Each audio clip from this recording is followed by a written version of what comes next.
It's time for another episode of Circle of Trades. I'm Todd Studer, and in the virtual studio, Travis Waldstein, Air Serv Heating and Air Conditioning, and Waldstein Plumbing. You spoiled me because you came into my studio once, and then you haven't been back.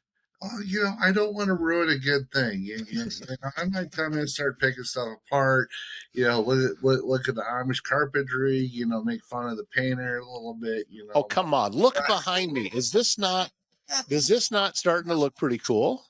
It is as you look at it. But see, I wouldn't be a surprise for your open house. Of course, by the time this show, it'll be done and over with. Kind of like the Packers season. After last Saturday night, the season was done and over with. Yeah. So having gone through, with a team making it all the way to the Super Bowl and then losing in a heartbreaking fashion the way mine did in 2017 versus just losing in the first round and being done with it, I think I'd almost rather lose in the first round. Yeah, it would, yeah. Because getting to the Super Bowl and losing doesn't help your credibility. Yeah. Think about what everybody thinks of Buffalo. Oh, yeah, absolutely. 4-time Super Bowl losers. So. And they did it all in a row. Now, the Vikings did the same thing. They just didn't do it 4 years in a row. Yeah, but it's pretty close. The biggest loser's got a Viking helmet on it. So. Yeah, but come on. You couldn't. There's no way you could hate Fran Tarkenton. So, okay. That guy was just fun to watch. Yeah, well, yeah, he's fun to watch. But, listen, when the Minnesota Vikings were an outdoor team, I probably could have rooted for them because they were outdoors. But as soon as they moved into the, Homer Dome, Humphrey Dome, whatever they call it, I thought it was the Hefty Bag Dome. Because the Hefty Bag Dome. Hefty Bag around the outfield. The cloud, because it gets snow up in Minnesota, so. A little bit. Yeah, a little bit, a little bit of snow. So except for maybe this year, I don't know if the ice snow on the ground or not right now. So they are north of Highway 20, so it's probably a pretty good chance. So. Yeah, and we have been fortunate this season so far. Now, as we're recording this, the day is a little bit chillier, but it's still above freezing. Yes, it is. So, yes, it is. Yes, it is. So, hey, I heard a rumor that you were out hobnobbing with Washington's elite. What the heck was going on? Yeah, see, Daddy Trump called me. I was going to hang out my labor secretary for a while. So that was the deal. Is you went to where the labor secretary was at? Yeah, Iowa Western. There's been a lot of talk, a lot of stuff in the news. I've talked about this a little bit. The Secretary of Labor was at Council Bluffs yesterday, and I think they're doing Omaha today. But they went and did a tour of Council Bluffs and Trade Works at Council Bluffs schools. They were on Iowa Western, and since we are helping them kick off their apprenticeship program with HVAC and plumbing here in about 2 weeks, we were invited with prospective apprentices to meet with her. I originally thought it was like the Iowa Secretary of Labor, so I didn't get that excited about it until I come pulling up and there's lots of police and there's lots of black trucks. And I'm like, oh, well, maybe this is a little bit more important. It says, no, it is the U.S. Secretary of Labor. So I'm like going, oh, so one of my guys, Mason, he had just came from a job. At least he had been rolled around in a ditch. So he's like, man, if I'd have known, I'd have dressed up a little bit. I said, you look like a tradesman. I said, you're doing good. But that's the goal. Oh yeah, but no, we got to meet with her. It was probably kind of cool. It wasn't a very long. It was probably 10 minutes maybe that we talked with her. But yeah, it was actually nice. She's sharing a facility. She's asking questions. She didn't want to talk to the press. Shocker. Which I was fine with. But no, it was actually pretty cool. Talk to her. So but it was good. Let's see what I'll say about. But yeah, she was out at the campus for like hour and a half yesterday. I think they say she might have went to Mills County too. So, Dr. Dan Kinney was giving her a tour, and Lord knows if I'm there, I got something to say. So I'm sure you did. I told him, I said, we got to get these guys trained so I can retire. She looks at me and says, you're not going to retire. So, yeah, he got a fancy little picture of me with her and my guys yesterday, along with Natalie Harris at Iowa Western. So that was cool. They got a lot of stuff going with their program. They got some new Copeland trainers on the HVAC side. So we've got, we got trainers, and then we got just they got a lot of stuff going on as far as with the program and invest in money. And of course, they're building a new diesel technology center so they can move the plumbing, the HVAC, and the soon to be electrical. I think I'm not sure if construction technology is going to move or not, but they're needing more room. There's no doubt about it.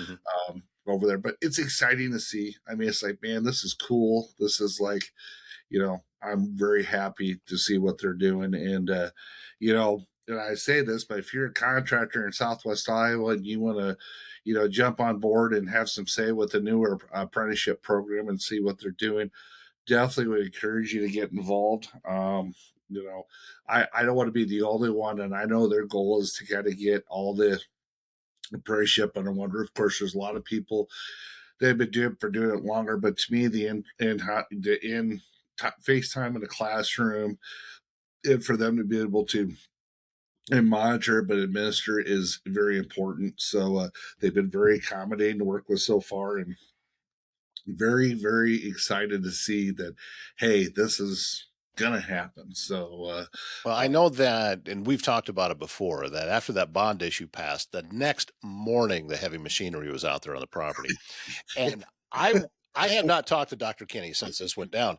And I wanted to ask him, where was this stuff parked before? Because it had to have been close.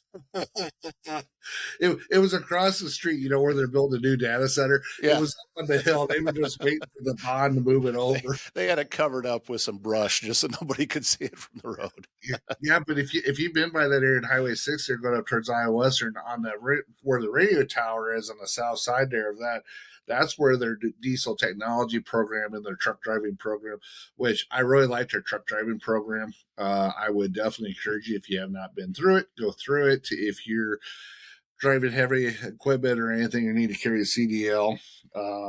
So they've got that. And of course, on the other side of the street is where they're building that new data center. So, so when AI takes over the world, they got people to, they got to have these black boxes, so everybody can do their TikToks and whatever else. So you're a big TikToker, aren't you, Todd?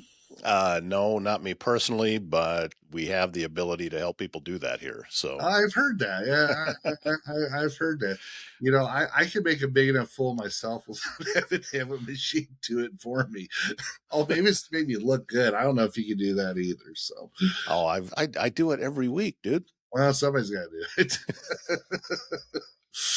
We talked before about some of the different things that you had planned for 2026. I mean, is it still all speed ahead? You're still shopping for a new ops manager and all of that still a go?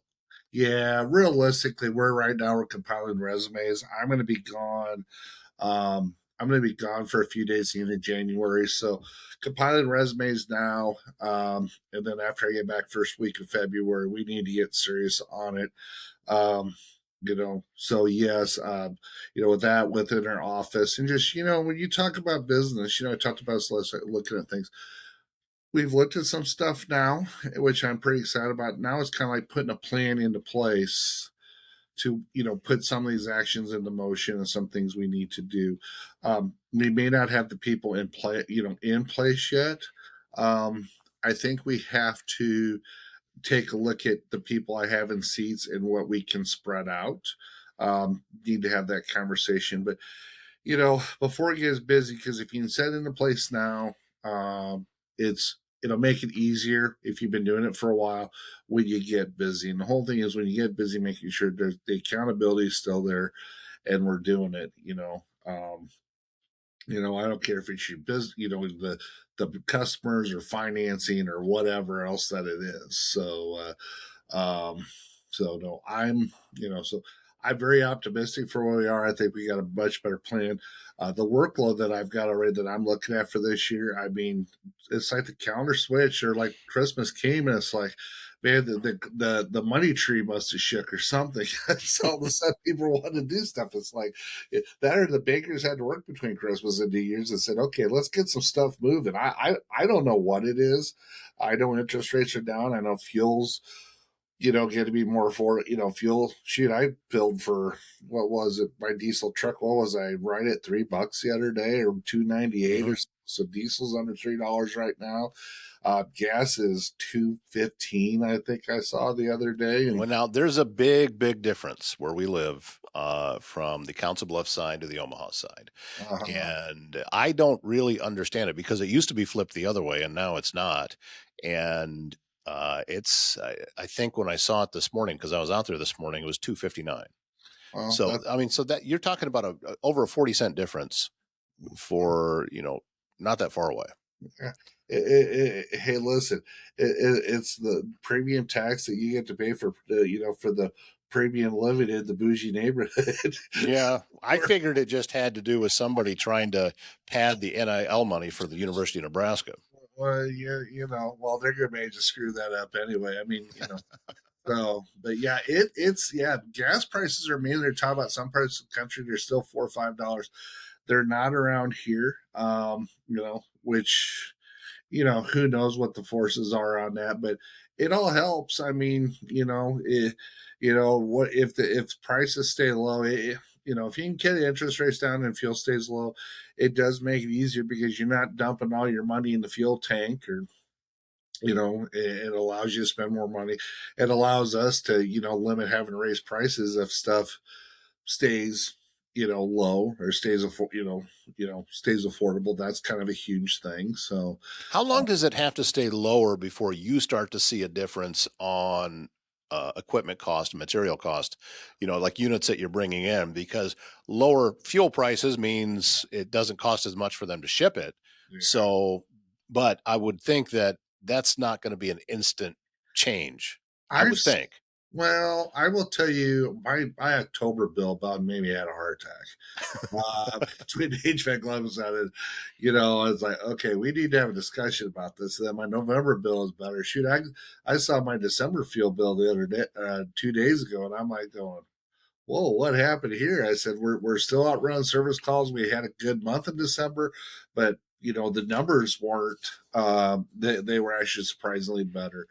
You still got material cost stuff going off, but if the fuel's not as bad, it doesn't cost as much to ship. That's probably a big thing. So which is good. I mean, that's always good when you talk about that. So unfortunately, it's something you deal with, and you just have to adjust. This is a time of year where I'm looking at material pricing, and labor price, and how we're going to adjust our labor price for a year. And, I mean, unfortunately, I'd love to say it's all going down, but the reality is materials not going down, and the cost of labor continues to, Hmm. pressure northward, if you want to have quality help. So it's, I mean, it's a balance. Now, I shouldn't complain, but my revenue, my personal revenue has not gone up, but that's by choice. That is 100% on me. So my wife will tell you, yeah, he don't pay himself squat on the front end. Now, there's obviously benefits on the back end for being a business owner, so I'm Right. not naive. I'm not broke, but there is definitely some differences when it comes to that. So but yeah, we're looking at that pretty hard. Our factories have been pretty good as far as that goes. So, um, and we're gonna kind of see what ends up. We're just gonna play it by ear, but we'll adjust if accordingly. I'm hoping things stay steady. We need a period where we don't see all the tariffs and we don't have all the stuff. I think we'll feel better um, about where we're at, on a lot of things as far as the economy. If the economy's good, usually people, well, they'll complain about something, but they'll usually have, if the economy's bad, everybody feels better. As long as you don't turn on, the major news networks and watch the 12-year-olds all fight, life's pretty good. I was actually just had a conversation not even an hour ago with somebody that had a tariff issue because I'm not sure if you've heard of them. There's a new product called Rodney, which has to do with keeping your rod organized when you're traveling. So you pull it apart, keeps it together, that type of thing. And they were made in the United States, but the cast for the molding was made in China. and they said had they gotten the mold 5 days earlier or 5 days later, they wouldn't have had to pay this giant tariff, but they had to pay it. Ouch. And I don't know what it was. He didn't say how much it was, but because they had the only the way I'm assuming it, the only place they could get the cast done was in China, and they had it shipped over, and then the bulk manufacturing is done in the United States. Yeah. So, but still, these are you got a small little startup that's out there, talking to mom and pop fishing stores trying to get their product in there. That type of thing is huge. Well, yeah, all of a sudden something was $5 and it's $25 just because of a tariff. And, the guy down the street, has the same thing but missed the tariff and he can sell for $5 or $10. Yeah. Kind of hard to move product at that point if you're doing a price comparisons right now. So I'm looking at an insulation duct welder machine right now, and it's like, I could go anywhere from $500 to $3,500. I don't even know what the tariffs look like. I don't want to know at the moment. So, but well, this, like everything else, will eventually sort itself out. That's how things go. I'm sitting here realizing that yet another thing I got to get fixed is the sun just suddenly came out from behind the clouds, and now you see half my face light up. So, well, you do work in the dark a lot. So yeah, I do that.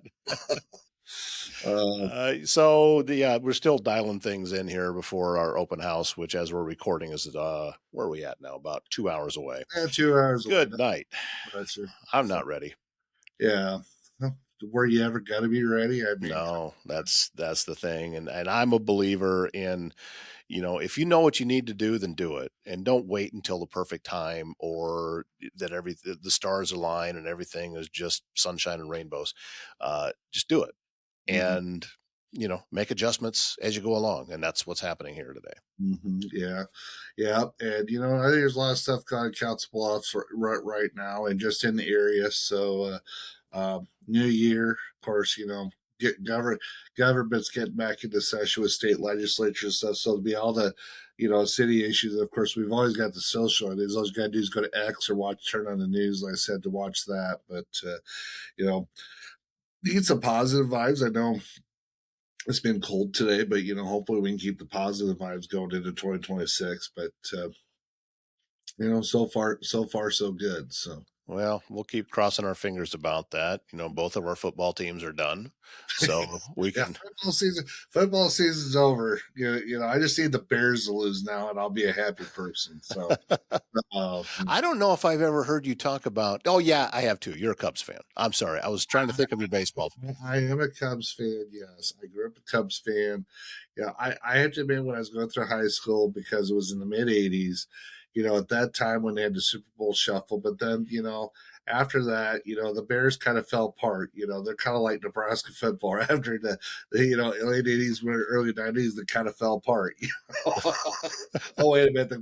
The Bears were even worse. So, and I don't know, high school, I didn't really care. I've always been an Iowa fan, but it comes to the NFL. But I would say since the time I was probably about 24 years old, I've, became Brett Favre made me a Packers fan, and I've stuck with them since. And well, you're welcome, because he came from Atlanta. Yeah, well, one thing he did at Green Bay that Atlanta hasn't done is won a Super Bowl. So just I'm not I'm not saying it was a good trade. That was the Jerry Glanville days. Well, that's hey, you gotta love it. So yeah, I think Jerry was playing Jeff George back then.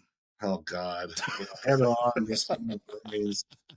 Wow, that's crazy. Yeah, we're just kind of having a little bit of a flashback. So you got we know your NFL, we know your baseball, we know your hockey teams in Detroit, and you just don't care about professional basketball. Is that it? No, I really don't. I mean, I watch Iowa. I do pay a little bit of attention to Iowa State until Nebraska wins a NCAA tournament game. I'm not even going to count Nebraska basketball, and I know they're right okay. Now. You gotta listen. They're good. Hey, I don't know that they're as good as Iowa State. I mean, Iowa State blew out Purdue Yeah. at Hey, Purdue. hey, So Price Sanford's the almost as big of a trader as Trev Alberts is. So don't don't even go there with me. yeah, but It, listen, the Nebraska coach is an Iowa guy, and it's still they call him the mayor in Ames, yeah. and it's I it to me for some reason this Nebraska basketball thing's kind of a fun story, and watching these guys, and I heard him uh, saw some video where they put the music to that guy that sang that Applebee's song was playing behind it. So they're Oh, just kind of talking about them being a bunch of old country boys out there playing basketball. And I mean, they're good. hey, And the the, Nebraska fans have had nothing to cheer for so long that they are rabid right now. hey, don't worry. As soon as they lose to Iowa twice, because that's probably what'll happen. Oh, I love that. The fans will want to hang them from a friggin' well, hang them from a ceiling somewhere. You can win the Big Ten tournament, lose to Iowa twice, and they'll want to hang them for Yeah, that's true. Yeah. it. But that'd be the most Nebraska thing ever. So, oh Well, my man. Oh, we didn't. You had the home show yes. over the weekend, and sounds like it went pretty well. Actually, for those they had the home show. They're going to do one next year, first full weekend in January. I believe it's like the 10th, 11th, and 12th next year at the Mid America Center. I mean, they probably had 35, 40 vendors. They said they had between, I think, 4 and 5,000 people come Hmm. through between Friday, Saturday, Sunday. It was, um, like I said, was a good attendance show. We got some leads. We've already sold some stuff out of it. So, and we got some promotions through the month of January.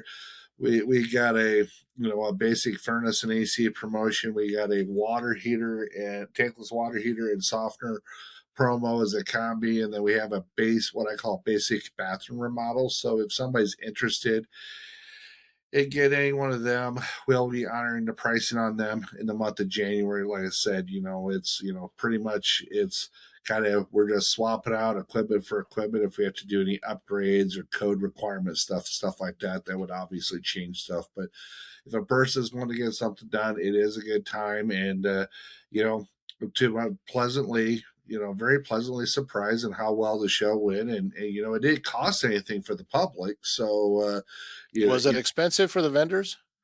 I think I spent $1,400 for it. I mean, it That's pretty wasn't okay. cheap, That's expensive. but I mean, all I gotta do is sell one job and it pays for Yeah, itself. that's true. And we've got two or three sold off of it, and Hayden's still looking at stuff from that show. So, I mean, I can't complain, So, but I would definitely encourage, if you got a business that kind of wants to get out and shake some hands, and I mean, well, unless you're in the siding and windows business, there's like 10 of them guys there. I mean, there's siding window guys at that show. I don't know to tell you, but there was some other stuff that we looked at that, yeah, was not a problem actually. So, very pleasantly surprised, and so I would definitely say, for the public, it's fantastic, and for the vendors, you kind of make what it is, and Mhm. it's like running for politics. You got to go shake hands and kiss babies and do all that Oh stuff, yeah, and have a lot of fun in the process. So, I did see there was a couple of politicians there running for state yeah, house. I don't know how many were there, but I saw just a couple of people were yeah, posting about it. there was. They were right next to a booth of a friend of mine, and of course, Travis being Travis, I went over and said something kind of a smart aleck, and How did that go over? oh wow, went over like a fart in church. So. I figured. Yeah, but The, go ahead. there's certain places you don't tell jokes. You don't tell jokes while you're standing in line to check your bags at the airport. I learned the hard way that you don't tell jokes while you're standing in line waiting to vote. Oh, really? Did you get freaking escorted out of the voting place? Did you? I didn't get escorted out, but I went up there. I have my passport. I have the little card along with you can use your passport for ID in Iowa when you go to vote. And so I had my little passport card with me. And when I got up there, I said, yeah, I'm using my passport because I'm not entirely sure what country I'm in anymore. And she looked at me and she said, where are you from? I said, it's a joke, please. She had no interest in any kind of levity at all. Loa. It looks like an L. Loa. Yeah. So yeah, don't tell jokes there. Yeah, I'll remember that. So, but anyway, so we got to get off here so you can get up here and come see us. I got quotes I can send you, but I am going to be up there. Since we're due to Rubicon at 4:15, I'll be there at 4:20. So you do what you got to do. You'll miss my speech. Oh, no. It's going to be inspiring. Inspiring? Is it good? Is it going to be inspiring like the Falcons making the playoffs this year? Going to be that inspiring? They didn't make the playoffs, so no, it's not that. So they should have. I think they were playing better than a lot of teams when they didn't make it. Yeah, no, you're not wrong there. I watched them. Didn't they? Was it New England that they beat somebody late in the year? Did they? They won the last 4 in a row, and however, it wasn't long before that they lost 5 in a row. Yeah. So yeah, nothing good's going to happen with that kind of season. Yeah, there you go. Nope, I hear you. So, well, all righty, Captain. Grateful for your time as always, and go Hawks. Hawks.